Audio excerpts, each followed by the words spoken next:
हं. चला, काल सुलक्षणा मॅडमनी सुरू केले आत्मबोध शंकराचार्यांचं आणि छान हळूवारपणे समजेल अशा स्पीडनी चाललेले आहेत. तुम्ही पॉइंट लिहितच असाल.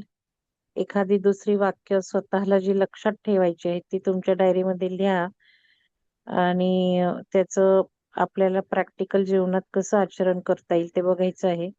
सगळ्यात महत्वाचं मी तुम्हाला सांगितलंय की सुरू झालेलं आहे. ज्या काही प्रोसेस आहेत वरती ब्रह्मांडात ग्रह खगोल शास्त्रीय दृष्ट्या ते मल्टी युनिवर्स सगळं फास्ट बदलायला लागलेलं आहे आणि आपल्यामध्ये पण खूप बदल फास्ट होत आहेत. आणि अजून एक आता मी जे फ्लायर केलं 17 तारखेचं 15 तारखेचं महाशिवरात्रीचं, तर ते फ्लायर करताना मॅटर म्हणून मी 15 फेब्रुवारी महाशिवरात्र 2600 बघायला गेले. तर किती छान योग आहे बघा तुम्ही तो. आणि त्याच्यावर लिहिलेलं आहे फ्लायरवर सर्व सिद्धी योग. सर्व सिद्धी योग म्हणजे आता हे काय बघितलं नव्हतं आधी, पण सर्व सिद्धी योग म्हणजे तुम्ही जी काय आराधना कराल, जे काही महाशिवरात्रीचं म्हणजे पूजा आणि ध्यान याचं महत्व खूप आहे. आणि मग परत प्रश्न आला की 15 तारखेला करायचं का 16 तारखेला करायचं, तर ते 15 तारखेला शिवरात्री आपण करतो साजरी. आणि 15 तारखेचा मुहूर्त दिवसभर आहे म्हणजे तो जो सर्वसिद्धी योग आहे तो सकाळी 7 पासून पावणे 8 पर्यंत आहे. तर अशा सर्व सिद्धी योगाला काही मी एक विशिष्ट ठरवलंय त्यावेळेला पिरामिड मध्ये आपण जे सामूहिक चेतना पेरतो, जे येणार नाहीत येऊ शकणार नाहीत ते सुद्धा जॉईन होऊ शकतात. तिथे नेटवर्क नसतं पण वेळ दिली की तुम्ही त्या वेळेला ध्यानाला सगळ्यांनी जॉईन व्हावं आणि मग सगळे मिळून ते सामूहिक चेतना काही विशिष्ट आपण पेरायची आहे. तर आज मॅडम ध्यान घेतील, काल जरा थोडी घाई झाली. तर मॅडम सुरू करा मग तुम्ही. हं.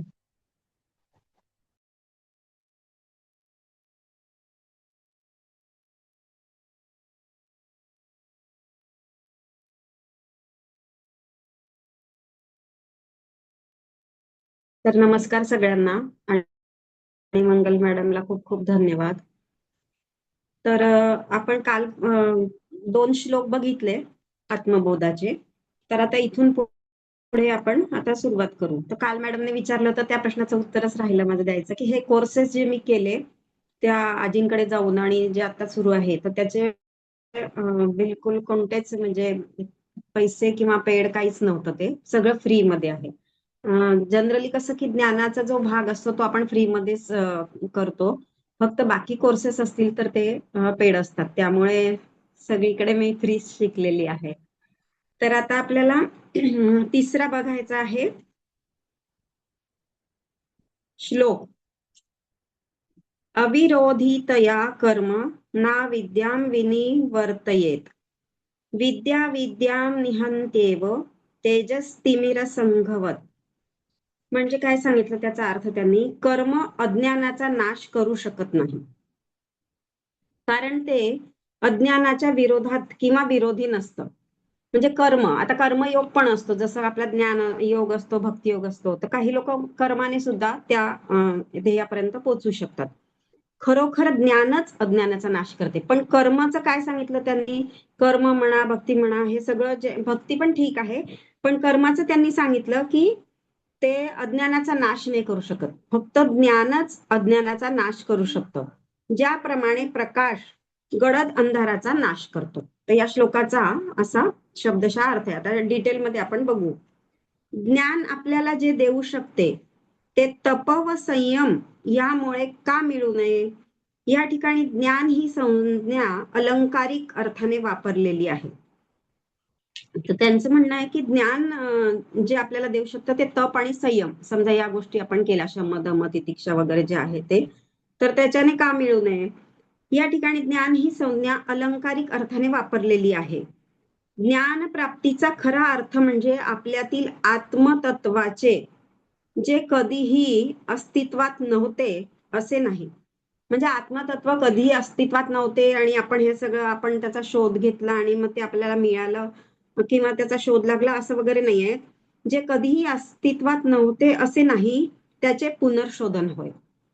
पण ते अस्तित्वातच होते, म्हणजे ते आहेच, तिथेच आहे.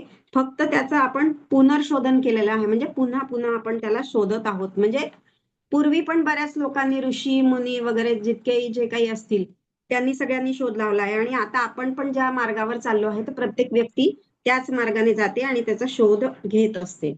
ते स्वप्न पाहणाऱ्याने जागे झाल्याचे ज्ञान प्राप्त करून घेण्यासारखे आहे. म्हणजे हे कसं झालं पुनर्शोधन होय, म्हणजे हे याचा अर्थ त्यांनी म्हणजे समजून सांगितला की स्वप्न पाहणाऱ्याने जागे झाल्याचे ज्ञान प्राप्त करून घेण्यासारखे. एखादी व्यक्ती स्वप्न पाहत असते आणि त्या स्वप्नामध्ये मग खूप काही, आपण अमेरिकेला पोहोचलो किंवा आपल्याला जे हवंय ते सगळं आपण स्वप्नात बघत असतो, पण अचानक जेव्हा आपल्याला जाग येते आणि मग ज्ञान होतं की अरे आपण इकडे कुठेच तर नाही गेलेलो आहे, जिथे झोपलो होतो तिथेच आहे. तर हे तसंच आहे. केवळ तेव्हाच स्वप्न पाहणाऱ्याच्या स्वप्न दुःखांचा अंत होऊ शकतो. तेव्हाच त्याला कळतं, म्हणजे दुःखच होतं ना त्याला की मी तर एवढ्या सुंदर अशा दुनियेमध्ये फिरत होतो, असं होतं तसं. आणि मग अचानक लक्षात येतं की आपण झोपेमध्ये सगळं बघतोय, तर ते दुःख होतं त्याला. श्रुतींमध्ये वर्णन केल्याप्रमाणे हे आत्मतत्व जर नित्य, सर्वव्यापी आणि परिपूर्ण इत्यादी असेल, तर त्याच्याकरिता काही प्रयत्न करावयाचे आणि ते कोठून तरी मिळवावयाचे असे नाही. श्रुतींमध्ये याचं वर्णन केलेलं आहे.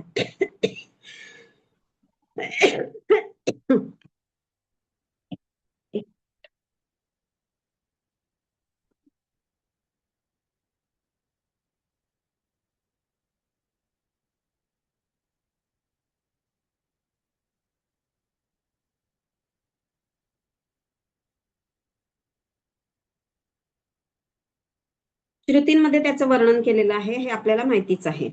तर त्याच्याकरिता काही प्रयत्न करायचे आणि ते कुठून तरी मिळवायचे असं नाही, ते आपल्यामध्ये असतंच, स्थितच असतं ते. कारण ते आत्मतत्व आधीच आपल्यामध्ये स्थित असतं. म्हणून दिव्य कर्मे सुद्धा प्रत्यक्ष कार्यकारण भावाच्या कार्यकारण भाव असतो. तर हे पण मला वाटतं अमृता मॅडमने समजून सांगितलेलं आहे आपल्याला तत्वबोधामध्ये. कार्यकारण भावाच्या दृष्टीने आत्मतत्वाच्या ज्ञानाप्रत नेत नाही. म्हणून दिव्य कर्मे जरी तुम्ही केली तरी ते कार्यकारण भावाच्या दृष्टीने, म्हणजे कार्य आणि कारण भाव असतो. जे काही कार्य आपण करतो तर त्याच्या मागे कोणतं कारण आहे, हा जो भाव असतो त्याला कार्यकारण भाव म्हणतात. आणि त्या दृष्टीने आत्मतत्वाच्या ज्ञानाप्रत आपल्याला ते कर्मे सुद्धा नेत नाही.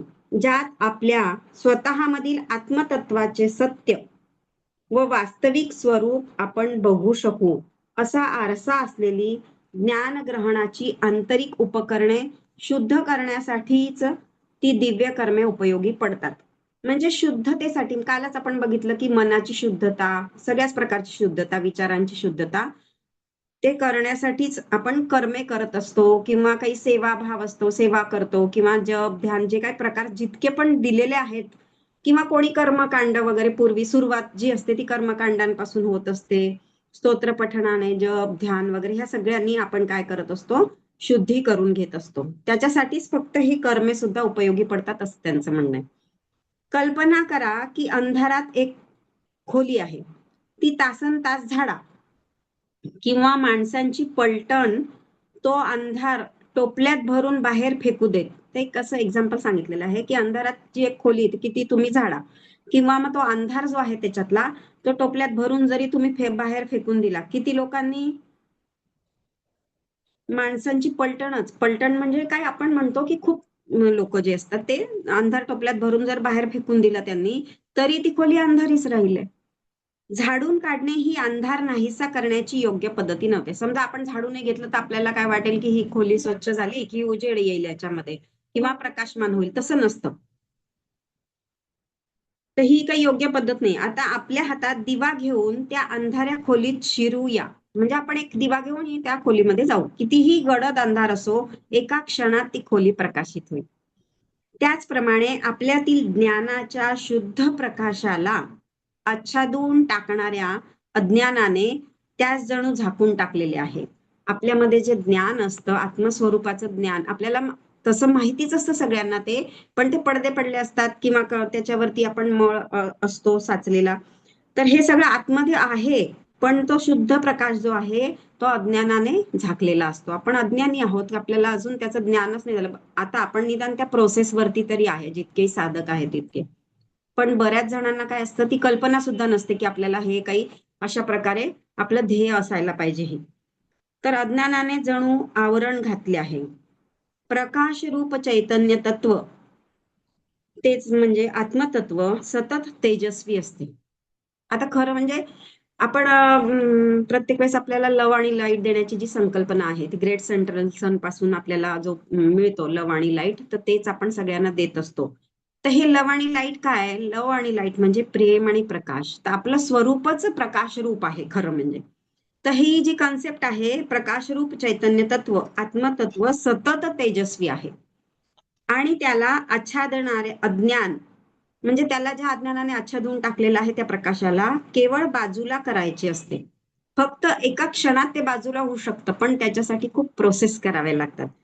आपल्या खऱ्या स्वरूपाचा चुकीचा समज दूर करा. म्हणजे आपलं जे खरं स्वरूप आहे त्याचा जो चुकीचा समज आपण करून ठेवलेला आहे, की समजा हे शरीर मीच आहे, किंवा माझं नाव आहे, किंवा हे आजूबाजूचं मी जिथे राहतो, किंवा हे जे आपण सगळे चुकीचे समज केलेले ते सगळे दूर करावे लागतील, की त्या क्षणी आत्मतत्व प्रगट होईल. एका क्षणात आत्मतत्व प्रगट होईल, पण त्यासाठी खूप आपल्याला कष्ट घ्यावे लागतात, मेहनत करावी लागते, अभ्यास करावा लागतो, प्रॅक्टिस वगैरे सगळंच करावं लागतं. आत्मतत्व प्रगट होते. कोणी त्याला दुसरीकडे कोठे शोधावयाची आवश्यकताच नाही. तर व्यक्तीने केवळ अज्ञानाचे आवरण दूर करावयाचे आहे. पण हे सोपं आहे का? नाही. सगळ्या लोकांना हे सगळं माहिती आहे खरं म्हणजे, की हे फक्त अज्ञानामध्ये आपण जगतो आहे आणि ह्या भौतिकवादामध्ये, मायेमध्ये आपण अडकलेलो आहे आणि एका क्षणात हे आत्मतत्व आपल्याला प्राप्त होऊ शकतं, आपलं स्वतःचं स्वरूप. पण हे इतकं सोपं नाहीये. अर्थात त्यांनी ते त्यांचं जेव्हा खूप म्हणजे अभ्यास झाला, त्यांना जेव्हा ते प्राप्त झालं, तेव्हाच त्यांनी ह्या सगळ्या गोष्टी आपल्याला, म्हणजे त्यांना ते ज्ञान झालं, की याद्वारे प्रत्येक मनुष्य, प्रत्येक जीव त्या आत्मतत्वापर्यंत पोहोचू शकतो. म्हणून त्यांनी तळमळीने हे सगळे पुस्तकं म्हणा, उपनिषद किंवा ब्रह्माचं जिथे जिथे वर्णन केलं आहे ब्रह्मतत्वाचं किंवा आत्मस्वरूपाचं, असे लिहिलेले आहेत. तर त्यांचं म्हणणं तेच आहे आणि त्यांना ते ज्ञान झाल्यामुळे त्यांना असं वाटलं, की हे सगळ्यांना माहीत झालं पाहिजे. जसं की आपल्याला काही गोष्टींचं ज्ञान आहे, जसं आम्हाला सांगितलं, की तुम्ही जे ज्ञान मिळालं ते सगळ्यांपर्यंत पोहोचलं पाहिजे, त्यामुळे तुम्ही दुसऱ्यांना शिकवा. तसंच हे आहे, की जर तुम्हाला त्याचं ज्ञान झालं, आता शंकराचार्यांना त्या सगळ्या गोष्टीची जेव्हा म्हणजे ज्ञान झालं, तेव्हा त्यांनी लगेच पुस्तकाच्या द्वारे किंवा शिष्यांच्या द्वारे त्याचा प्रसार प्रचार केला, की आपल्या जवळच ते आहे आणि तुम्ही ते ग्रहण करू शकता आणि एका क्षणात त्याची प्राप्ती होऊ शकते. फक्त अज्ञान दूर करण्याची फक्त प्रोसेस आपल्याला करावी लागते. तर त्याच्या मागे खूप कष्ट असतात. पण त्यांनी स्वतः किती कष्ट घेतले हे आपण आत्मचरित्रामध्ये बघितलेलंच आहे. शोधावयाची आवश्यकता नाही, तर व्यक्तीने केवळ अज्ञानाचे आवरण दूर करावयाचे आहे, की त्याचा पुनर्शोध लागतोच. पुनर्शोध लागतो याचा अर्थ काय आपल्याला समजला, की ते आहे तिथेच आहे आणि बरेच जणांनी त्याचा शोधायचाही प्रयत्न केलेला आहे आधी पण सगळ्या जणांनी. पण आपण काय या अज्ञानामुळे ते आवरण असल्यामुळे आपण त्याला शोधू शकत नाही.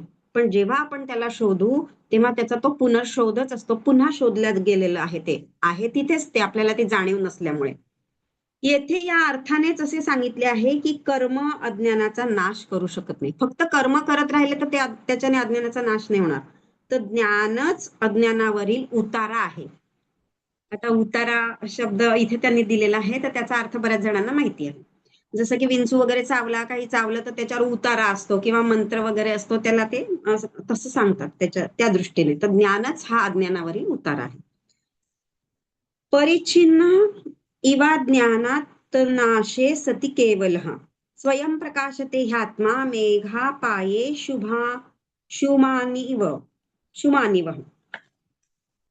म्हणजे याचा अर्थ त्यांनी सांगितलाय, अज्ञानामुळे आत्मस्वरूप मर्यादित आहे असे वाटते. अज्ञान असल्यामुळे आपल्याला असं वाटतं की ते अगदी सीमित आहे. ज्याप्रमाणे ढग बाजूला गेल्यावर सूर्य दिसू लागतो, ते प्रकाशाचं तसंच वरती उदाहरण दिलं अंधाराच्या खोलीचं, त्याचप्रमाणे सूर्याचं दिलंय, की ज्याप्रमाणे ढग बाजूला झाले, आभाळ असतं वेळेस आपल्याला सूर्य दिसत नाही, तर ते ढग बाजूला झाले की सूर्य दिसू लागतो. त्याप्रमाणे अज्ञानाचा नाश झाल्यावर ज्यामध्ये अनेकत्व नाही असे आत्मतत्व स्वतःच खरोखर स्वतःला प्रकट करते. आता त्यांनी म्हटलं की त्याप्रमाणे अज्ञानाचा नाश झाल्यावर ज्यामध्ये अनेकत्व नाही, म्हणजे हे जे विविधता दिसते आपल्याला की पुरुष, स्त्री, मनुष्य, प्राणी, झाडं, सृष्टी हे सगळं जे आहे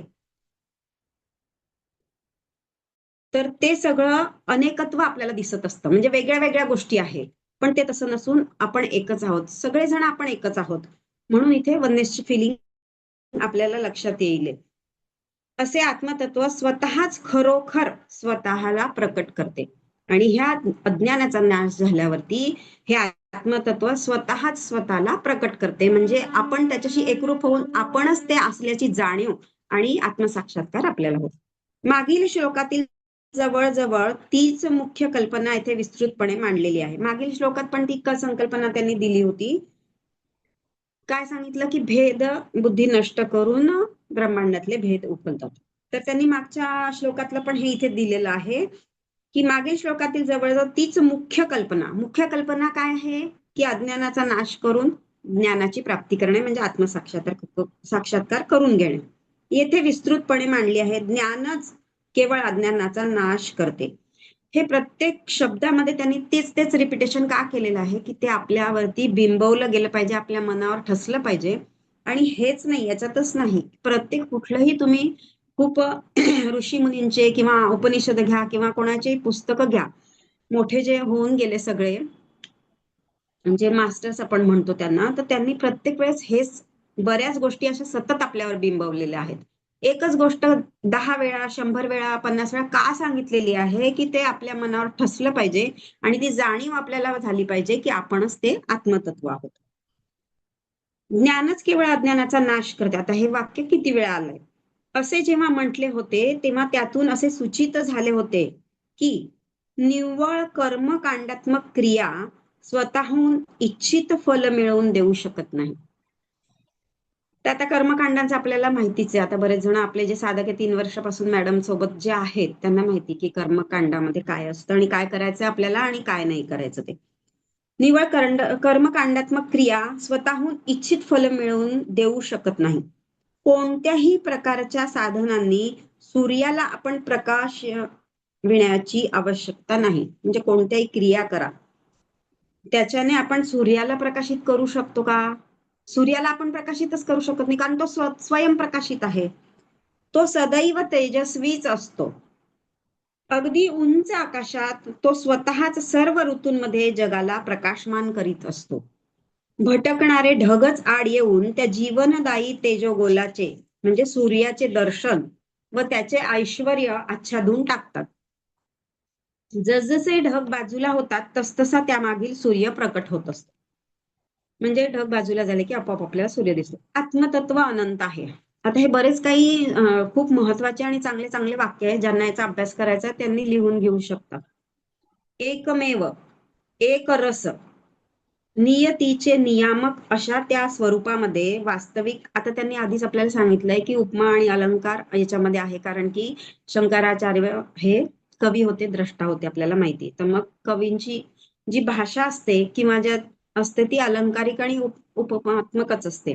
त्यामुळे इथे असे काही काही शब्द येतील म्हणजे एका शब्दाला समानार्थी वगैरे असे असे पण येतील बरेच.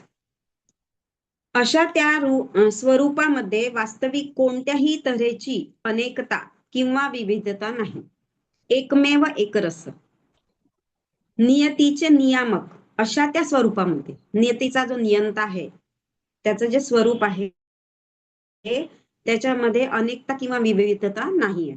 परंतु आपल्या चुकीच्या समजामुळे व परिणाम स्वरूप अध्यारोपांमुळे, अध्यारोप केलेला असतो. आता आपल्याला तत्वबोधामध्ये अमृता मॅडमने एक्झाम्पल दिलंच आहे की दोरीलाच आपण साप समजत असतो.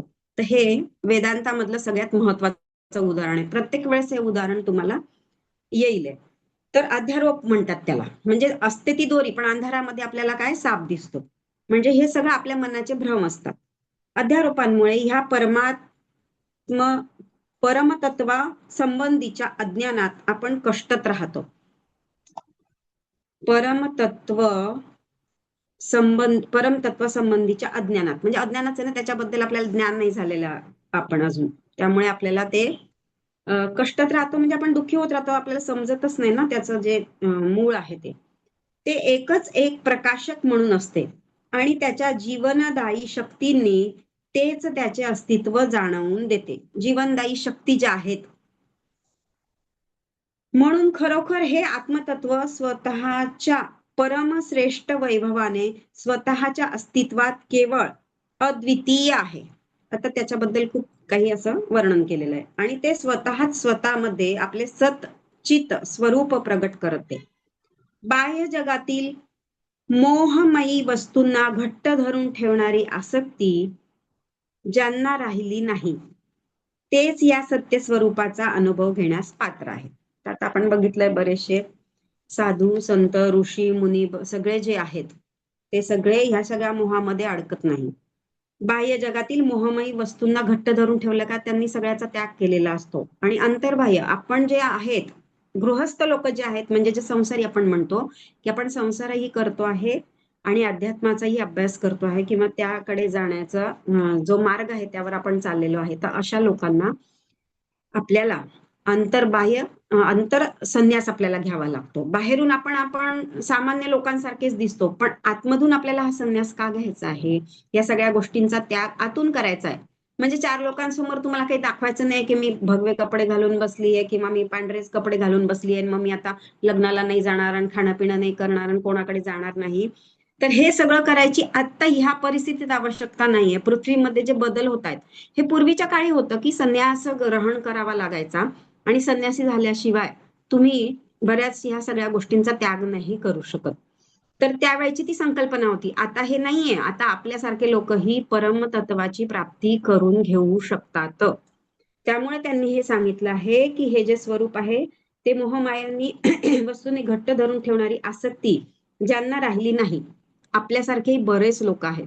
म्हणून मॅडम आपल्याला सांगत राहतात ना की प्रत्येक वेळेस आता आपल्याकडे जे काही कपडे आहे, जे काही आता खूप असा संग्रह करायचा नाही, हळूहळू त्याबद्दल विरक्ती आपल्याला आली पाहिजे. आणि ती विरक्ती आपल्याला आतूनच आली पाहिजे.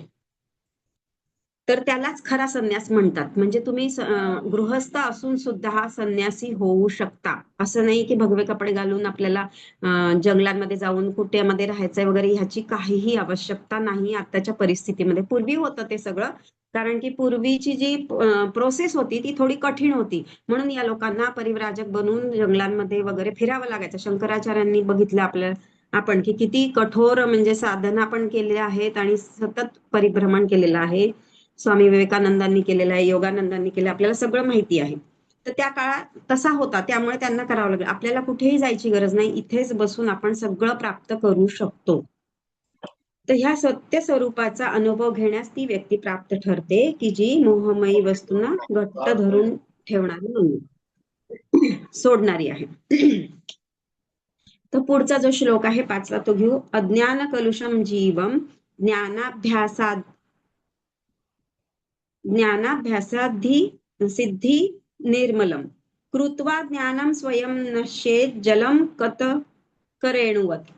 याचा अर्थ त्यांनी सांगितला आहे की ज्याप्रमाणे कतक फळाची पूड गढूळ पाणी स्वच्छ केल्यावर तळाशी जाते, त्याप्रमाणे अज्ञानाने कलुषित झालेल्या आत्मतत्वास, जीवात्म्यास म्हणजे सतत ज्ञानाभ्यासाने शुद्ध केल्यावर ज्ञानवृत्ती नाहीशी होते. ज्ञानवृत्ती नाहीशी होते म्हणजे मग त्याची पण आपल्याला गरज पडत नाही. आपण त्या आत्मतत्वाप्रत एकरूप होऊन जातो, त्या ज्ञानाशी एकरूप होऊन जातो, आपणच ते बनून जातो. आता कतक फळ म्हणजे तुम्हाला माहिती, तुरटी असं म्हणतात त्याला, की जी आपण पाणी शुद्ध करण्यासाठी फिरवतो.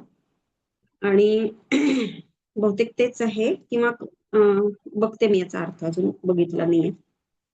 तर ते शुद्ध करण्यासाठी, पाणी शुद्ध करण्यासाठी आपण जेव्हा फिरवतो किंवा त्याची पूड आपण टाकतो, तर ते गढूळ पाणी खाली बसतं आणि मग ते पाणी शुद्ध होतं. त्याचप्रमाणे अज्ञानाने कलुषित झालेल्या आत्मतत्व कलुषित होतं का अज्ञानाने? नाही. पण हा जो जीवात्मा असतो, जीव जेव्हा धारण करतो, शरीर धारण करतो, तो जीवात्मा, तर तो अज्ञानी असतो आणि त्याच्यामुळे ते आत्मतत्व कलुषित होतं, कारण त्याला ते ज्ञानच नाहीये ना. मग तो आत्मतत्वावरती सगळे आघात ते होत असतात आणि त्याच्यावरती पडदे पडत जातात आणि मळ साचला जातो. तर त्या प्रकारे सतत ज्ञानाभ्यासाने, सतत आपल्याला हा अभ्यास करायचा आहे, सतत आपल्या मनावर बिंबवायचा आहे, तोच विचार करायचा आहे, मनन चिंतन सतत त्याचंच करायचं आहे. शुद्ध केल्यावर ज्ञानवृत्ती स्वतः नाहीशी होते. तेथे या श्लोकात व्यक्तीची व्याख्या अज्ञानाने दूषित झालेले आत्मतत्व अशी केलेली आहे. आध्यात्मिक अज्ञान बुद्धीमध्ये विक्षेप व मनामध्ये चंचलता उत्पन्न करते. आध्यात्मिक अज्ञान. आता ज्यांनी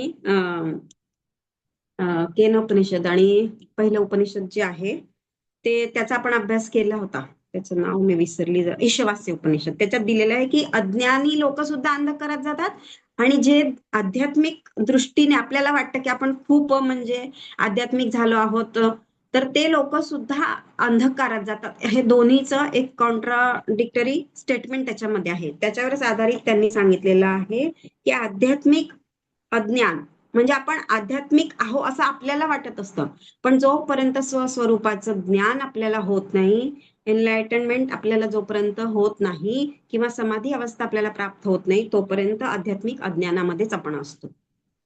अज्ञान बुद्धीमध्ये विक्षेप व मनामध्ये चंचलता उत्पन्न करतं. ही गोष्ट खरी आहे की अजूनही जरी आपल्याला असं वाटतं की खूप मोठे साधक आहोत आपण, आपली आध्यात्मिक इतकी उन्नती झालेली आहे, तरी सुद्धा काही गोष्टी घडल्या की आपल्यामध्ये लगेच एन्झायटी निर्माण होते, लगेच आपण चिडचिड करायला लागतो, विक्षेप होता, अहंकार लगेच होतो. हा सूक्ष्म अहंकार पण आपल्यामध्ये असतो की मी साधक आहे आणि मला आता सगळ्या गोष्टीचा मी त्याग केलेला आहे, मी हे करणार नाही, ते करणार नाही. तर हे सुद्धा आपल्या बुद्धीमध्ये विक्षेप निर्माण करतात. तर म्हणून त्यांनी म्हटलं की मनामध्ये चंचलता आणि बुद्धीमध्ये विक्षेप निर्माण करतात. मन, बुद्धी हे उपकरण चैतन्याचा प्रकाश परावर्तित करते. मन आणि बुद्धी हे उपकरण, याला उपकरण म्हटलेलं आहे, चैतन्याचा प्रकाश परावर्तित करत असतं. पहा ते अमृता मॅडमने जेव्हा शिकवलं आपल्याला तत्वबोध, तेव्हा मी ते चार्ट टाकले होते. त्याच्यामध्ये त्यांनी सांगितलं, पूर्ण त्या चार्ट व्यवस्थित जर तुम्ही बघितला तर त्याच्यामध्ये तुम्हाला समजेलच की कशा प्रकारे मन आणि बुद्धीवरती हे चैतन्याचा प्रकाश पडतो आणि ते परावर्तित होत असतं. आणि त्याच्याबद्दल सांगितलेलं पण याच्यात पण येईल थोडं पुढे. ते परावर्तित करते आणि अशा प्रकारे मन बुद्धीची उपाधी लागलेले आत्मतत्व. आता शरीर जेव्हा आपण धारण करतो, मूळ आपण आत्मतत्वच असतो, पण जेव्हा आपण जीवात्मा म्हणून जन्म घेत असतो, शरीर धारण करतो, तेव्हा मन आपल्याला एक असतं आणि बुद्धी पण असते. तार्किक बुद्धी आपली जास्त काम करत असते प्रत्येक वेळेस.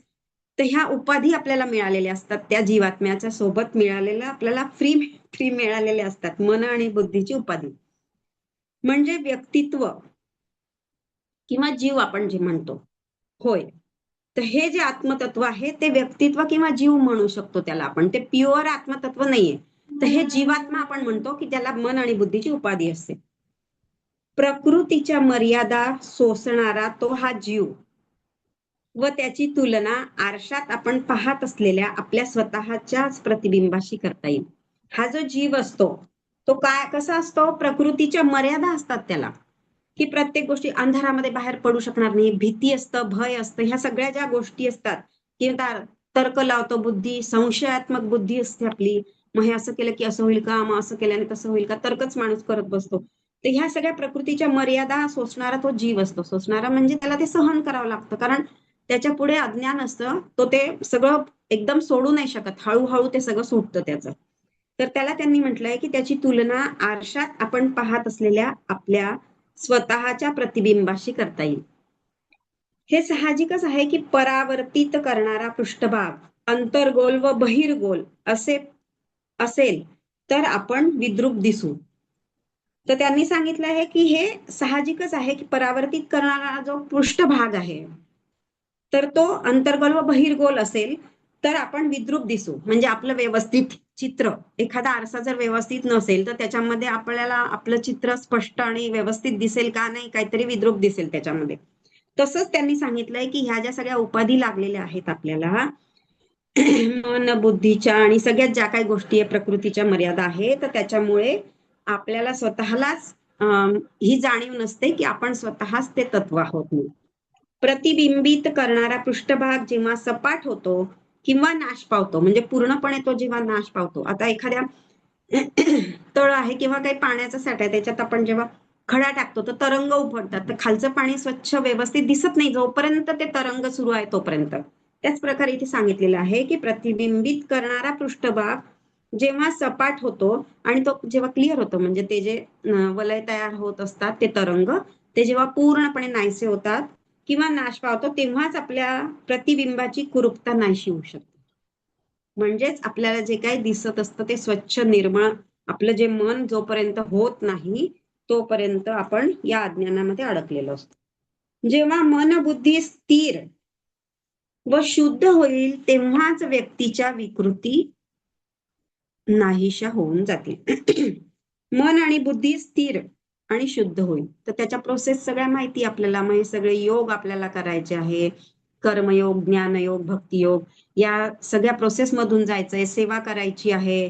जे काय त्याच्या सगळे जे म्हणजे मार्ग दिलेले आहेत त्या प्रकारे आपण स्वतःचे मन जेव्हा शुद्ध करू आणि अगदी आता शेवटच्या क्षणी आपल्याला पूर्णतः शुद्धता झाल्यानंतरच व्यक्तीच्या विकृती नाहीशा होऊन जातील आणि एकदम तो प्रकाश आपल्याला दिसेल आत्मतत्वाचा, म्हणजे तो स्वतःच प्रकट होईल आपल्या आतलाच जो आहे तो.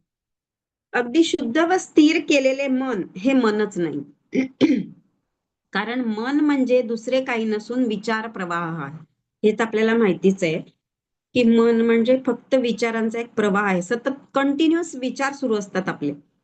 होय, जेथे मन संपते तेथे व्यक्तित्व भाव म्हणून अस्तित्वात असलेले आतापर्यंत जाणवलेले अहंकार केंद्र आपल्या मूळ स्वरूपाकडे, आत्मस्वरूपाकडे परत उसळी मारते.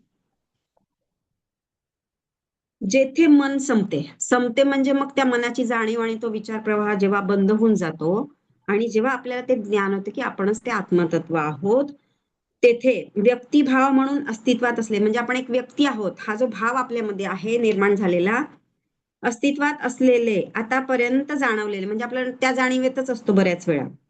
अहंकार केंद्र म्हटलंय त्याला. तर आपण व्यक्ती आहोत हा पण आपला एक अहंकार असतो आणि तेच खरं मूळ आहे आणि तोच खरा आपला अहंकार आहे. स्थूल आणि सूक्ष्म दोन अहंकार असतात.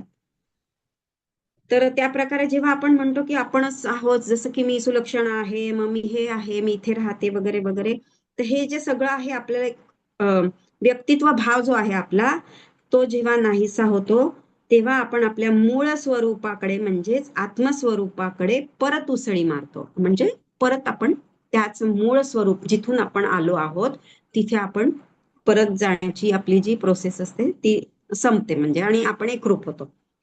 मनाची शांत अवस्था आणि अखेर त्यातील सर्व विचार प्रवाहांचे उदात्तीकरण हीच एक प्रक्रिया. आता पहा इथे काय सांगितलं यांनी, मनाची शांत अवस्था.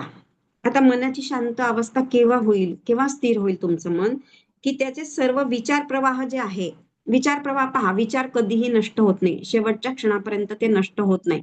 फक्त त्याचा प्रवाह बदलू शकतो. म्हणजे कंटिन्युअस जे आपल्याला निगेटिव्ह विचार येत असतात समजा, किंवा आपण कोणताही असेच घरातले किंवा इकडचे तिकडचे असे विचार करत असतो ना आपण, तर ते सगळे विचार सोडून फक्त त्या आत्मस्वरूपाचाच विचार किंवा कोणतेही पॉझिटिव्ह विचार की त्या मार्गाला जाण्यासाठी ज्या विचारांची गरज असते किंवा चिंतनशील जेव्हा आपण होतो सतत त्याच्याबद्दल, त्याला आपण असं म्हणू शकतो की आपली जेव्हा चेतना उच्च स्तराला पोहोचते की सतत आपण त्या उच्च चेतनेमध्ये राहतो तेव्हाच त्या विचारांची दिशा बदलते. म्हणजे जे सगळे सांसारिक विचार किंवा जे कार्य करत असतो त्याचे विचार न येता फक्त त्या आत्मस्वरूपाचेच विचार जेव्हा कंटिन्युअसली येतील तर त्यालाच त्यांनी काय म्हटलं, ही उदात्तीकरण हीच एक प्रक्रिया. ही कशाने काय होते, ध्यानाने किंवा ज्ञानाभ्यासाने साध्य होत असते. ध्यानाने, आता शेवटी आलो आपण ध्यानापर्यंतच. आणि ज्ञानाभ्यासाने, आता ज्ञान केव्हा आपल्याला मिळतं, या सगळ्या पहा आता हे सगळ्या पुस्तकांचं वाचन समजा किंवा जे आपण क्लास करतोय, ध्यान करतोय, प्राणायाम करतोय किंवा शिवस्वरदय शास्त्राचं आपण जेव्हा मॅडम ध्यान घेतात, ह्या सगळ्या गोष्टींमुळे ह्याच्या सततच्या अभ्यासामुळेच हे विचार प्रवाहांचे उदात्तीकरण होऊ शकते. प्रकृतीच्या मिथ्या आवरणांशी झालेल्या आपल्या तादात्म्याचा अस्वीकार, प्रकृतीशी आपलं जे तादात्म्य झालेलं असतं म्हणजे हे सगळ्या सृष्टी हे सगळं वेगळं आहे आणि आपण त्याच्यापासून वेगळं आहे, हे जे प्रकृतीचं मिथ्या आवरण आहे म्हणजे आपणच ते टाकून घेतलंय स्वतःवरती आवरण. म्हणजे जसं की आपण बसलो आहे आणि एक पडदा टाकून घेतलेला आणि बसलोय आपण हाच विचारात की हा पडदा केव्हा बाजूला होईल, आपण स्वतः करायचं नाही, तो केव्हा तरी बाजूला येईल तेव्हाच आपण त्याच्या बाहेर यायचं. हे जे विचार आहे म्हणजे याला काय म्हटलं त्यांनी, प्रकृतीच्या मिथ्या आवरणांशी झालेल्या आपल्या तादात्म्याचा, म्हणजे आपण त्याच्याशी इतकं तादात्म्य पावलंय की त्याच्यापासून आपण स्वतःचा विचारच नाही करू शकत. आत्मस्वरूपाचा इतकं आपण त्याच्यामध्ये मग्न झालेलो असतो आणि आसक्त झालेलो असतो. तर अस्वीकार करायचा आहे आपल्याला त्याचा, की हे जे आहे, हे सृष्टीचं जे आवरण आहे ते काढून फेकायचं आहे आपल्याला, त्याचा अस्वीकार करायचा आहे व आपल्या दिव्य आध्यात्मिक स्वरूपाचा, आणि मग जे खरं स्वरूप आहे ते स्वतःचं आपलं जे आहे स्वरूपाचा आग्रहपूर्वक स्वीकार, यांनी ध्यानाची कला बनते. आग्रहपूर्वक त्याचा स्वीकार करायचा आहे की आपणच ब्रह्म आहोत, अहम ब्रह्मास्मी, हे सततच आपल्या जेव्हा मनात कंटिन्युअस हाच विचार येईल, त्याच वेळेस ध्यानाची कला बनते. म्हणून मॅडम काय म्हणतात, ध्यान केलं किंवा ध्यान झालं असं नका म्हणू, ध्यान घटलं असं म्हणायचं. आणि ही प्रक्रिया याच ग्रंथांमध्ये पुढे येणाऱ्या श्लोकांमध्ये विस्तृतपणे स्पष्ट करून सांगितलेली आहे. याच्यात सांगितलेलं आहे पुढच्या श्लोकांमध्ये. मी प्रकृती आहे. आता प्रकृती म्हणजे माया पण म्हणू शकतो आपण. प्रकृती म्हणजे सृष्टी किंवा हे जे सगळं आहे आपल्या आजूबाजूचं वैभव ते पण म्हणू शकतो.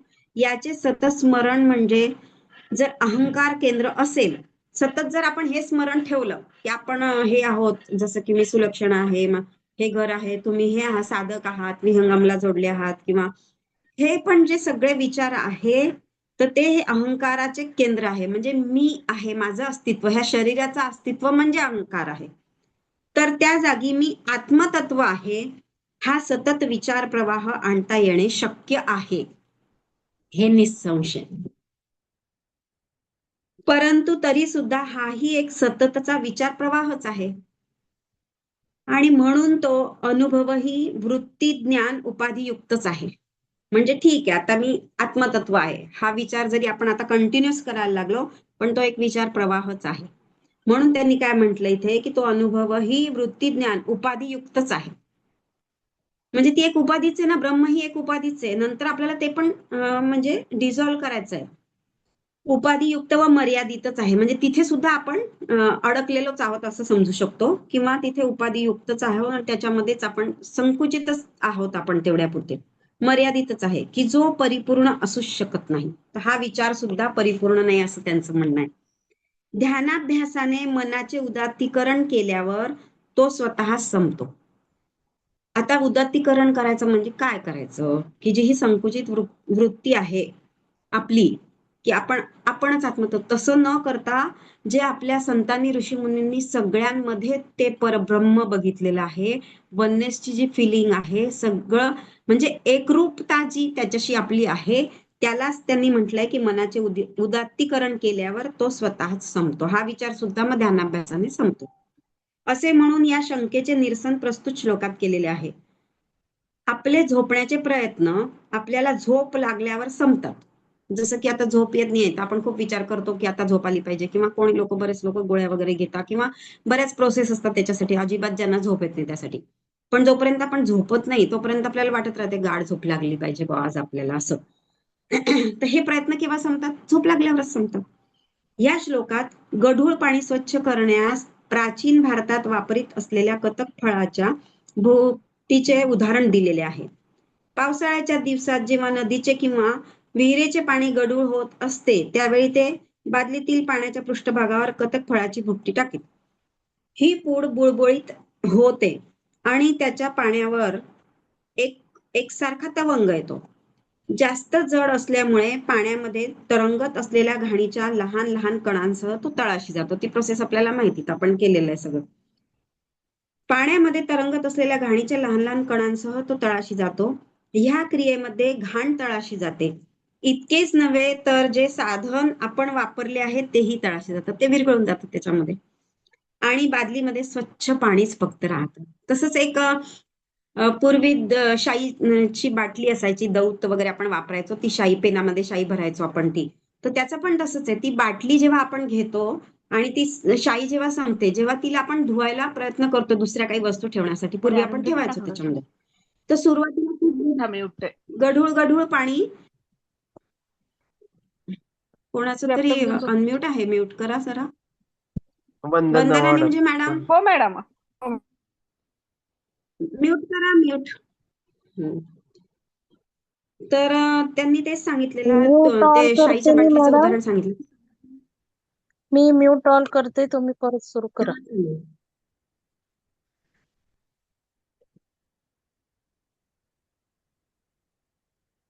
तर त्यांनी तेच सांगितलं, तशाच प्रकारचं हे उदाहरण आहे शाईचं, की जेव्हा आपण तिला सुरुवातीला धुवायला सुरुवात करतो तेव्हा खूप गढूळ गढूळ पाणी निघतं आणि मग शेवटी शेवटी त्याच्यातनं स्वच्छ पाणी आपल्याला दिसतं निघालं. तसंच हे की बादलीमध्ये मग शेवटी सगळा मळ जो आहे, घाण आहे, ती सगळी तळाशी बसते आणि मग ते स्वच्छ पाणी आपल्याला दिसतं. तसंच आपल्या मनाचं आहे, ते निवळून ओतता येते व वापरता येते. आधुनिक काळात शहरामध्ये आपण अशाच प्रकारे तुरटीचा उपयोग करतो. पूर्वी ते फळ वेगळं असेल, मग भुकटी करतो ते, आणि आता यांनी सांगितलं की आपण तुरटीचा उपयोग करतो पाण्यासाठी. तर त्याच्यात नंतर आपल्याला 6वा जो श्लोक आहे तो आता घ्यायचा आहे. संसारः स्वप्नतुल्यो हि रागद्वेषादिसंकुलः स्वकाले सत्यवद्भाती प्रबोधे सत्यसद्भवे. आता हे सांगितलं आहे त्यांनी की जे सगळं आपल्या सगळ्यांमध्ये जे षड्रिपू असतात त्याच्याबद्दल. रागद्वेष इत्यादिकांनी भरलेले हे जग स्वप्नासारखे आहे. ते जोपर्यंत चालू आहे तोपर्यंत खरे वाटते, परंतु आपण जागे झालो की मिथ्या ठरते. म्हणजे म्हणजे जेव्हा ज्ञानाचा उदय होतो तेव्हा जग असत्य ठरते. म्हणजेच आपण मग आपल्याला समजतं की हे जग मिथ्या आहे, हे माया आहे, हे काहीच नाही. हे जे दिसतं आहे हा भ्रम आहे. दृष्टीभ्रम पण म्हणू शकतो याला आपण, मनाचा पण म्हणू शकतो. तसंच आहे हे सगळं, म्हणजे जग भरलेलं आहे रागद्वेषाने. तर ते स्वप्नासारखे आहे. एक दिवस असा येईल की त्या स्वप्नातून आपण जागे होऊ आणि आपल्याला स्वस्वरूपाचे ज्ञान होईल. सामान्य अनुभव असा आहे की स्वप्नामध्ये आपले मन स्वतःसाठी कल्पित अस्तित्व निर्माण करते. स्वप्नाचंही तसंच आहे. स्वतःच आपलं मन कल्पित, म्हणजे आपल्याला ज्या गोष्टी साधारण म्हणता की स्वप्न आपण असेच बघतो की जे आपल्याला हवं असतं जीवनामध्ये पण ते मिळालं नाही, मग ते आपण स्वप्नामध्ये पूर्ण करत असतो. तर म्हणून त्यांनी म्हटलंय की स्वतःसाठी कल्पित अस्तित्व निर्माण करते. अतृप्त इच्छा, विकार, भावना ज्या आपण झोपण्यापूर्वी मनात घोळत असतात त्याच आपल्याला पुष्कळदा स्वप्नात दिसतात. म्हणूनच ज्याचे मन समतोल आहे आणि ज्याने आपले मन चांगले ताब्यात आणले आहे, जो क्रोध, गर्व, मत्सर, रागद्वेष यांनी विचलित होत नाही, तो दुर्बळ मनाने निर्माण केलेल्या मोकाट स्वप्नांमध्ये भरकटत जात नाही. ज्याचा स्वतःच्या मनावर कंट्रोल आहे, अशी व्यक्ती कोण आहे? मग प्रत्येक वेळेस आपल्याला ते लक्षात ठेवायचे की स्थितप्रज्ञ किंवा जे एनलायटन मास्टर्स आहे ते असू शकतात, की त्यांचा सगळ्या या गोष्टींवरती कंट्रोल आलेला असतो. आणि हळूहळू आपण पण त्याच प्रोसेसमध्ये आहोत. आपलं पण तेच होणार आहे. कमकुवत मनुष्यच अतृप्त इच्छा व विकार ह्यांच्या या अहितकारक लक्षणांना बळी पडत असतो. म्हणजे ज्याचं मन कमकुवत आहे आणि अतृप्त इच्छा आणि विकार ज्याच्यामध्ये आहे, तर ती व्यक्ती अशा लक्षणांना, म्हणजे कशी लक्षणं की राग, द्वेष, क्रोध, गर्व वगैरे ह्या सगळ्या लक्षणांना बळी पडत असते. स्वप्न जगतात बळी पडत असते. स्वप्न जगतात आपल्याला निरनिराळे अनुभव येत असतात.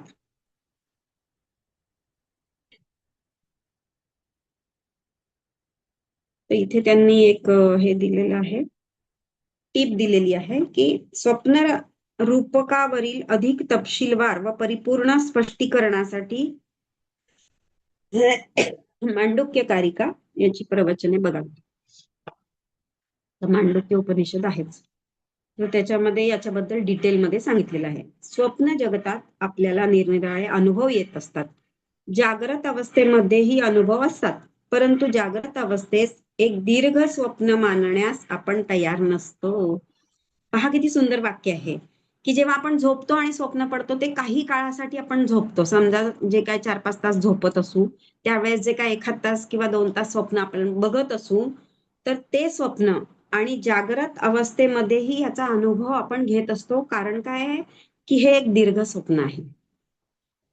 म्हणजे आपण जे आता बघतो आहे, एकमेकांना बघतो आहे, किंवा जे काही अभ्यास चाललेला आहे, किंवा कोणतीही गोष्ट जी आपल्याला दृष्टीस पडते आहे, ते एक दीर्घ स्वप्न आहे. आणि ज्या वेळेस आपल्याला आत्मसाक्षात्कार होईल त्यावेळेस आपण त्या स्वप्नातून जागे होऊ. खूप सुंदर आहे. परंतु जाग्रत अवस्थेस एक दीर्घ स्वप्न मानण्यास आपण तयार नसतो. ह्याचे कारण म्हणजे अविद्येची आपल्यावर असलेली घट्ट पकड. अविद्या आणि अज्ञान ह्याच्यामुळेच आपल्या मनावरची आणि आपल्या याच्यावर पकड असते, की जी आपल्याला सत्य तत्वाचा खरेपणा स्वीकारण्यास प्रतिबंध करते. आता कसं आहे की आपण इतके जण ह्या सगळ्या प्रोसेसमध्ये आहोत किंवा साधक आहोत म्हणून आपल्याला ही थोडीशी जाणीव तरी आहे की मूळ आपल्याला आपण आलो कशासाठी आहे. आपलं कारण काय जन्म घेण्याचं. प्रत्येक वेळेस मॅडम म्हणत असतात की ध्यानामध्ये तुम्ही हे स्वतःला विचारायचं आहे की कशासाठी मी माझा जन्म आहे आणि का आपण आलेलो आहोत. हे प्रत्येक गोष्ट जेव्हा मॅडम सांगतात तर हे काय आहे ते तशीच आहे की आपण हे मानायलाच तयार नसतो. पण आपण साधक असल्यामुळे थोडंफार आपल्याला हे ज्ञान आहे. पण आजूबाजूला जेव्हा आपण बघतो बरेच लोक असे आहेत की ते फक्त त्या स्वप्नांमध्येच पूर्णपणे रमलेले आहेत. पूर्णपणे म्हणजे त्यांना ह्या गोष्टीचं अगदी तसं बरंही ज्ञान नाहीये की आपलं मूळ जे आहे तिथपर्यंत आपल्याला पोहोचायचं किंवा काही त्या मार्गाला तरी आपल्याला लागायचं आहे. हे सुद्धा बऱ्याच जणांना ज्ञान नसतं. तर म्हणून त्यांचं म्हणणं आहे की जी आपल्याला सत्य तत्वाचा खरेपणा स्वीकारण्यास प्रतिबंध करत असते. कोण करत असते? अविद्या. म्हणजे आपल्याला त्यात ज्ञान नाहीये ना त्याच्यामुळे. आपल्या भोवतालच्या विषय वस्तूंच्या अस्तित्वाचे क्षणभंगूर स्वरूप आपले शरीर, मन व बुद्धी यांच्याशी असलेला आपण नेमका संबंध समजण्यास व जाणण्यास आपण पूर्ण पात्र नाही आहोत. काय म्हटलं त्यांनी? आपल्या भोवतालच्या विषय वस्तूंच्या अस्तित्वाचे क्षणभंगूर स्वरूप. हे अगदी क्षणभंगूर आहे हे सगळं. व आपले शरीर, मन व बुद्धी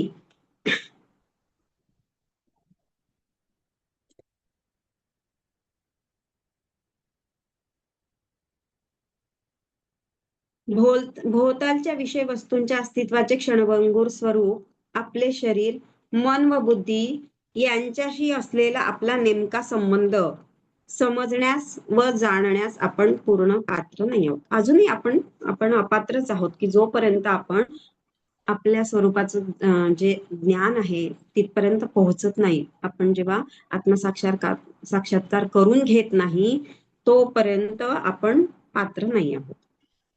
आता मला याच्यावर खरं म्हणजे कमेंट नाहीये ती.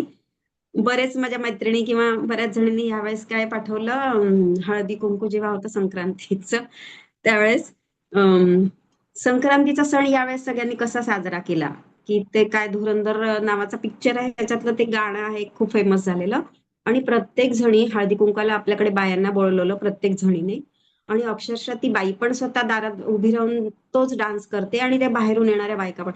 मला इतकं हसायला आलं. म्हटलं बापरे काय म्हणजे काही कुठले म्हणजे ऍक्च्युली हे कमेंट्स नाहीये पण आपणच हा विचार करू शकतो की आपण कोणत्या गोष्टींमध्ये गुंतलेलो आहोत आणि काहीही आपण ऍक्सेप्ट करायला लागलो आहे जे असेल ते. कारण याच्या मागचं कारण काय आहे खरं म्हणजे. मग मी थोडंसं ह्या बाबतीत डिस्कशन केलं तर मला थोडस असं जाणवलं की याच्यामध्ये पण त्यांचा आनंद मिळवण्याचाच एक भाग आहे ना की त्याच्यातून त्यांना आनंद मिळून राहिलेला आहे. पण स्वस्वरूपाचं जे ज्ञान आपल्याला मिळवायचं आहे तर ते ज्ञान मिळवण्याचा जो आनंद आहे आणि तो आनंद याच्यामध्ये थोडा डिफरन्स आहे. पण मला खूपच यावेळेस आश्चर्य वाटलं की दरवेळेस आपण हे असे व्हिडिओ कधी बघतच नाही. हळदी कुंकू झालं काय केलं किंवा डेकोरेशन वगैरे आणि यावेळेस प्रत्येक मैत्रिणीने किंवा जे काही आजूबाजूच्या प्रत्येकीच्याकडे मी तोच व्हिडिओ बघितला आणि तोच पाठवला बऱ्याच जणांनी. तर म्हणजे हे किती म्हणजे आपण विचार केला तर आपण कुठे अडकत चाललेलो आहोत हे आहे. म्हणून ते म्हणतात की आपण पात्र नाही आहोत. जोपर्यंत आपण स्वप्नात आहोत तोपर्यंत ते आपल्यापुरते अगदी खरे असते. एकदा का आपण त्यातून जाग झालो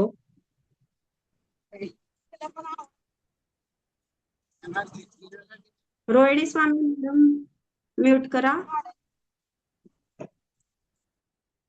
एकदा आपण त्यातून जागे झालो की त्या संपूर्ण अनुभवाची असत्यता आपल्याला पटते.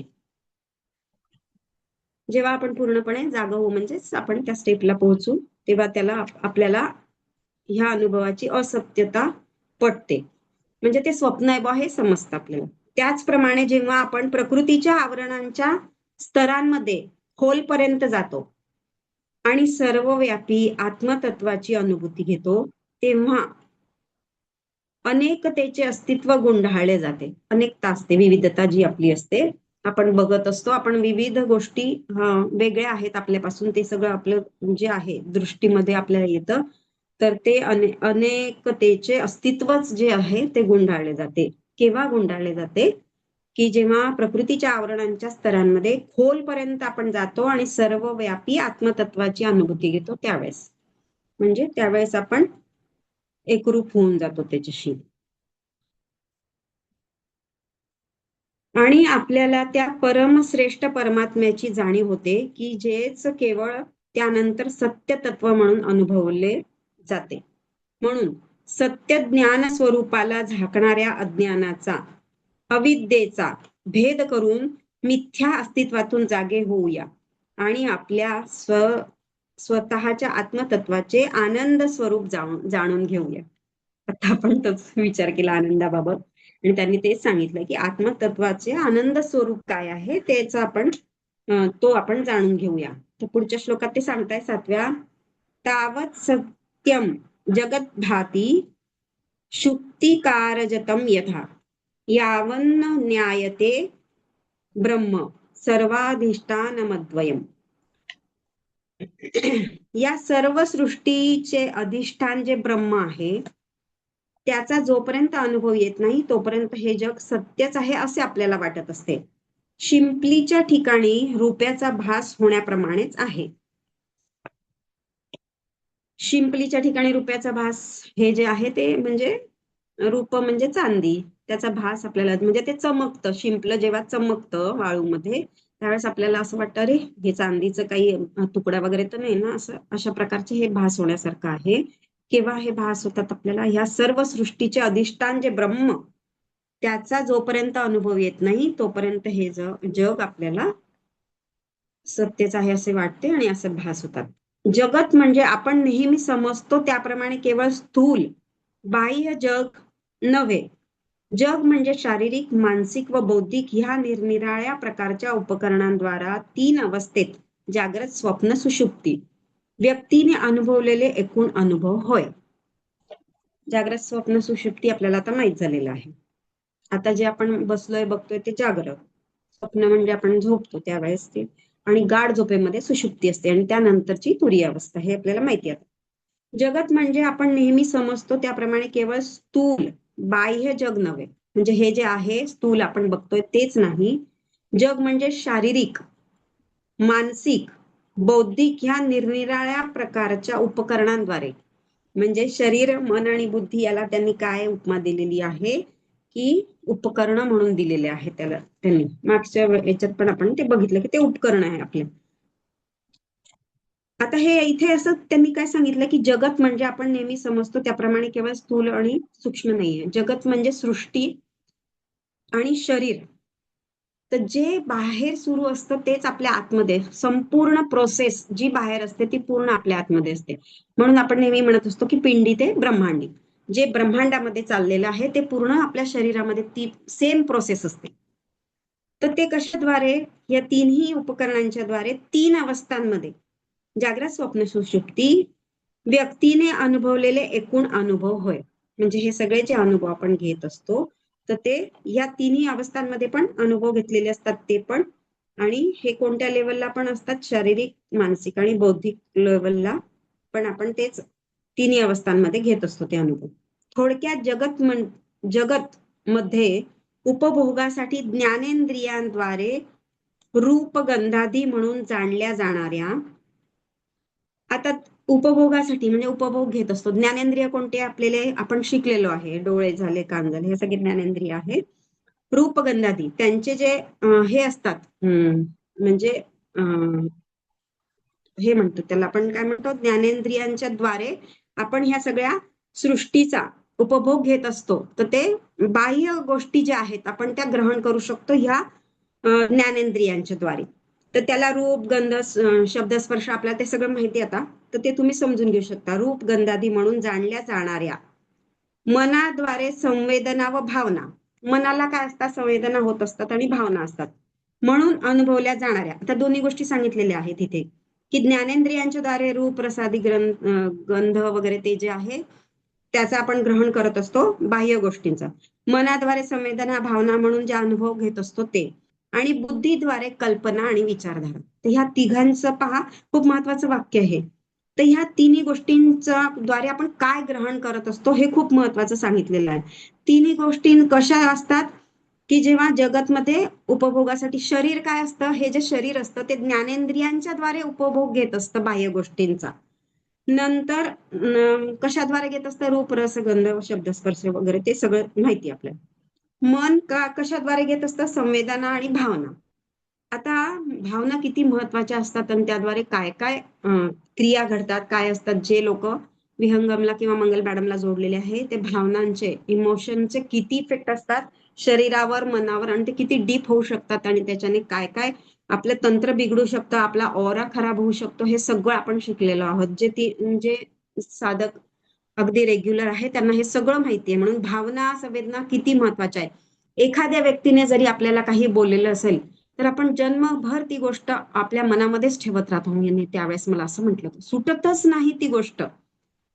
किंवा भावना, मग माझ्या ह्या इच्छा पूर्ण नाही झाल्या तेच घेऊन आपण कायम रडत असतो. ह्या दोन्ही गोष्टींचा खूपच डीप इफेक्ट असतो आपल्या मनावरती.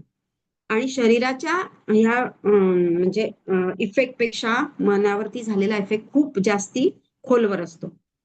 आणि बुद्धीद्वारे कल्पना आणि विचारधारा. सतत आपण कल्पना करत असतो आणि विचार तर कंटिन्युअस चाललेलेच असतात. म्हणजे कोणी एखादी व्यक्ती, म्हणजे आपण भ्रमातही जगत असतो, एखाद्या व्यक्तीने तसं काही म्हटलंही नसेल पण आपल्या मनामध्ये त्या व्यक्तीबद्दल जो काही राग असतो किंवा काही ते पूर्वी झालेलं असतं घडणं, त्या घेऊनच आपण काय म्हणतो, हिनेच तसं म्हटलं असेल, त्यांनीच तसं बोलले असतील किंवा ते तसे वागले असतील. तर ह्या सगळ्या गोष्टी कशाद्वारे असतात, कल्पना आणि विचारधारा. त्याच कल्पना घेऊन बसतो आपण आणि विचार तर कंटिन्युअस चालतातच, निगेटिव्ह तर जास्तीच असतात आपले. म्हणून आचरणात आणल्या जाणाऱ्या वस्तू विषयांच्या जगाचा अंतर्भाव होतो. ह्या सगळ्या गोष्टी ज्या आहे, विचारधारा म्हणा, कल्पना म्हणा, संवेदना, भावना, या सगळ्या ज्याचा आपण अनुभव घेत असतो, वस्तू आणि विषय असतात ते सगळे. म्हणजे सगळ्या बाह्य गोष्टी असतात आणि भावना पण त्याच्याशी रिलेटेड असतात आणि हे बुद्धी आणि ते विचार पण रिलेटेड असतात. त्याद्वारे आपण जगाचा, ह्या सगळ्या गोष्टींच्या द्वारे आपण जगाचा उपभोग घेत असतो आणि त्याचा अंतर्भाव होत असतो. स्थूल, सूक्ष्म व कारण शरीराद्वारे मिळवलेले एकूण अनुभव म्हणजे जगत आहे. स्थूल शरीर आहे आपलं.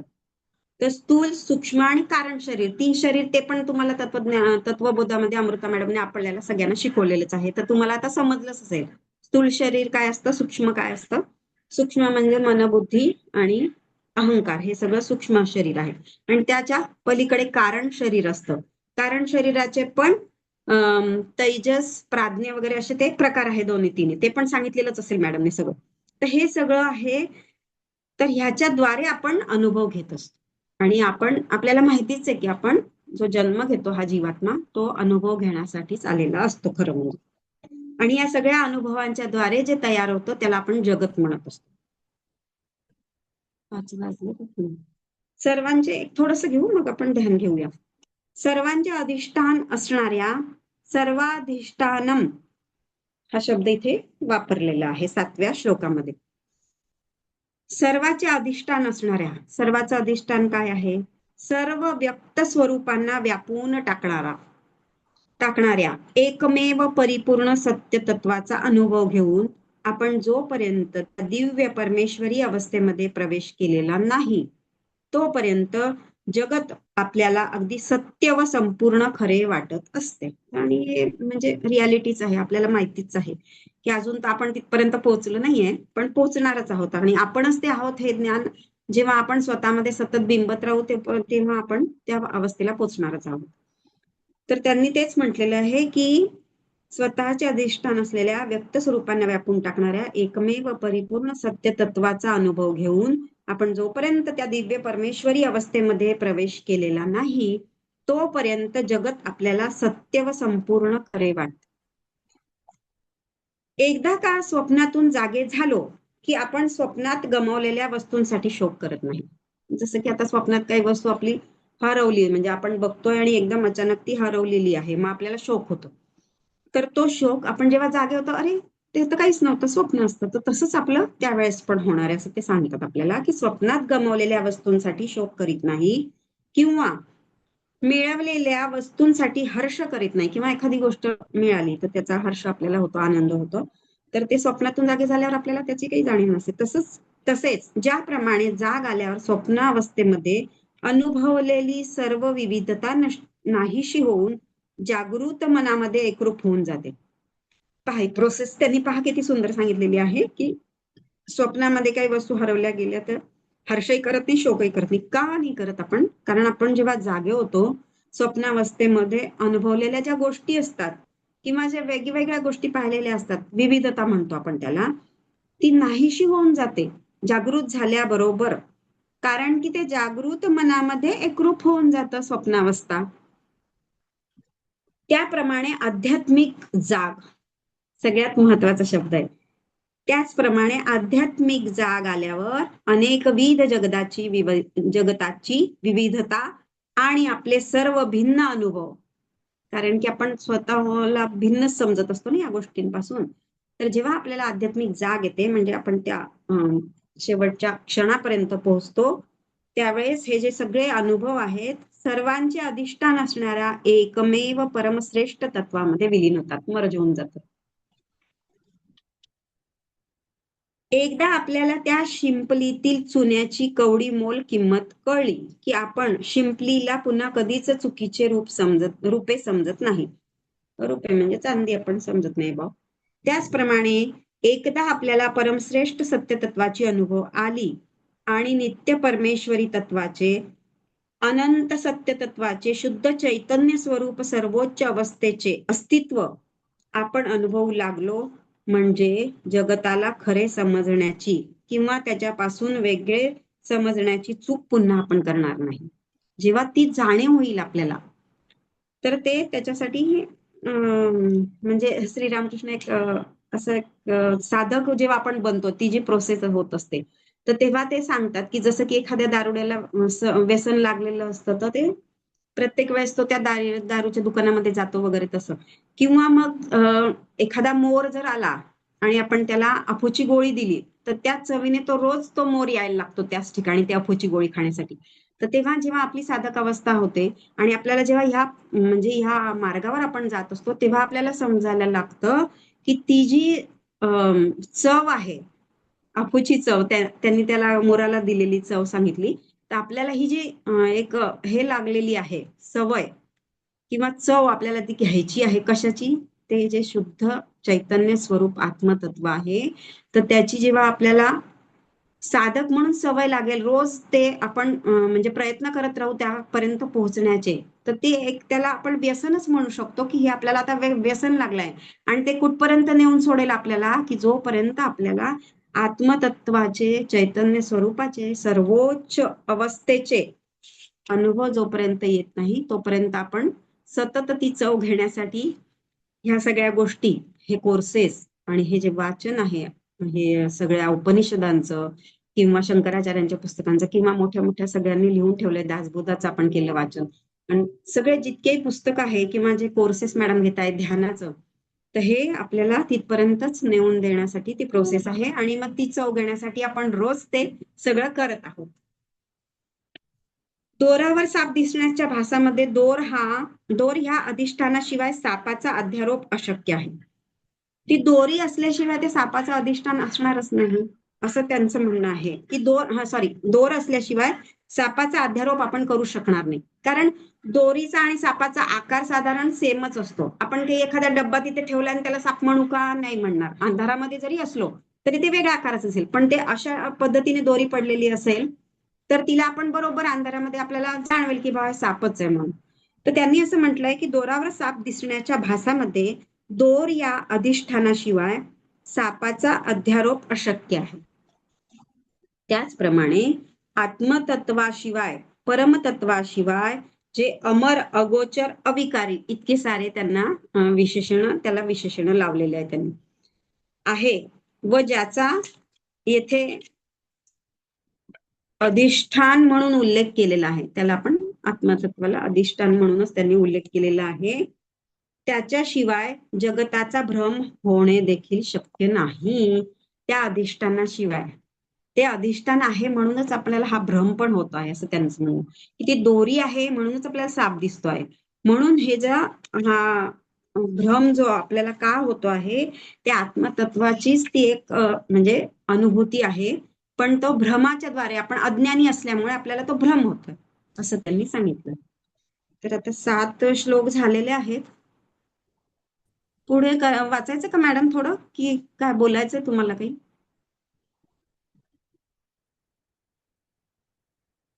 मॅडम नाही आहे का? आहे.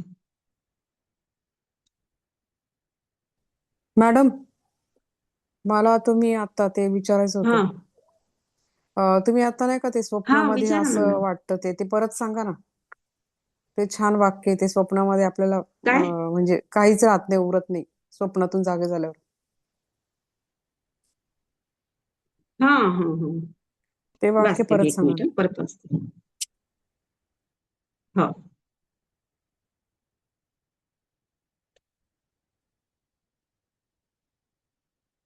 एकदा का स्वप्नातून जागे झालो, की आपण स्वप्नात गमावलेल्या वस्तूंसाठी शोक करत नाही. हेच वाला का? हो हो मॅडम, हो. किंवा हा किंवा मिळविलेल्या वस्तूंसाठी हर्ष करत नाही. दोन्ही प्रकार असतात, की स्वप्नात काही गमावलंय त्याचा शोक आपल्याला स्वप्नातच होत असतो आणि हर्ष पण होत असतो एखादी वस्तू मिळाली तर. पण जेव्हा आपण जागे होतो, म्हणजे आपण जागृत अवस्थामध्ये येतो, तेव्हा आपल्याला कळतं, अरे आपण काय मूर्खपणा करत होतो. तसेच ज्याप्रमाणे जाग आल्यावर स्वप्नावस्थेमध्ये अनुभवलेली सर्व विविधता, म्हणजे काही हरवलंय, काही मिळालंय किंवा काही आपल्याबरोबर घटना घडल्या किंवा काय जे काही शोकमोह आनंद जे पण आपल्याला झालेला आहे, या सगळ्या विविध गोष्टी आहेत. तर ती केव्हा नाहीशी होते? आपल्याला जेव्हा जाग येते त्यावेळेस. जागृत मनामध्ये एकरूप होऊन जातं. जेव्हा आपण ती विविधता नाहीशी होते, तेव्हा जागृत मनामध्ये ती एकरूप होते. आपण जागृत झाल्यावरती स्वप्न आपल्याला ते मग आपण ते हसतो. आपण हास्यास्पदच आहे ना ते, की आपण कशाच्या मागे धावत होतो. तसंच हे एक दीर्घ स्वप्न आहे असं त्यांचं म्हणणं, की ज्यावेळेस आपल्याला आत्मसाक्षात्कार होईल, त्यावेळेस हे माझा मुलगा, माझा नवरा, पैसे, घर, दार, आपलं हे शरीर, या सगळ्याच्या मागे जे आपण धावत असतो, त्या सगळ्याबद्दल आपणच आपल्यावर हसू मग त्यावेळेस, असं त्यांचं म्हणणं आहे. जागृत मनामध्ये एकरूप होऊन जाते. त्याप्रमाणे आध्यात्मिक जाग आल्यावर, जेव्हा आपल्याला आध्यात्मिक जाग येईल, त्यावेळेस अनेकविध जगताची विविधता, म्हणजे हेच की आपलं अस्तित्व जे आहे एक जीवात्मा म्हणून किंवा शरीर म्हणून, तर ते सगळं अनुभव आपले नष्ट होऊन जातात आणि एकमेव परमश्रेष्ठ तत्वामध्ये आपण विलीन होऊन जातो, म्हणजे मर्ज होऊन जातो, एकरूप होऊन जातो. अजून काय विचारायचं आहे? थँक्यू मॅडम, छान उदाहरण आहेत मॅडम ह्याच्यात. उदाहरण छान दिलंय त्यांनी. हे पुस्तक छान. हो हो.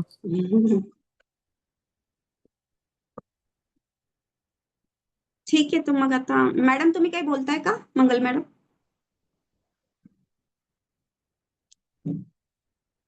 नाही तर मग आपण ध्यान घेऊया. एक मिनिट. हा, कोणाला काही शंका आहे का? विचारा. छान समजून सांगितलं मॅडम. हो, चॅट बॉक्स धन्यवाद मध्ये मॅडम, तुमच्या सुषमा सगळ्यांचे पण धन्यवाद. चॅट बॉक्स मध्ये सुषमा मॅडमने टाकलंय, भौतिक आनंद म्हणता येईल का? हा भौतिक आनंद म्हणता येईल भौतिक का? हा आनंद कशाला मॅडम, म्हणायचंय? नाही नाही मॅडम, तुम्ही उदाहरण ते हळदी हा. कुंकूचं दिलं होतं ना. हा, हा, तर तेव्हा त्यांना तो एक वेगळ्या प्रकारचा आनंद, तर तेव्हा मी दिलं होतं एकदम ते. असं क्लिक झालं, की हे उदाहरण साधारण हो सगळ्यांना हो समजेल म्हणून मी एकदम मला आठवलं. हो हो मॅडम. हो हो, बरोबर. ठीक आहे. ठीक आहे. मॅडम ध्यान घ्या. रेकॉर्डिंग बंद करा आणि ध्यान घ्या. धन्यवाद. हो चला, धन्यवाद सुलक्षणा मॅडम. जे आलेले आहेत ते सर्वांचे हो. धन्यवाद.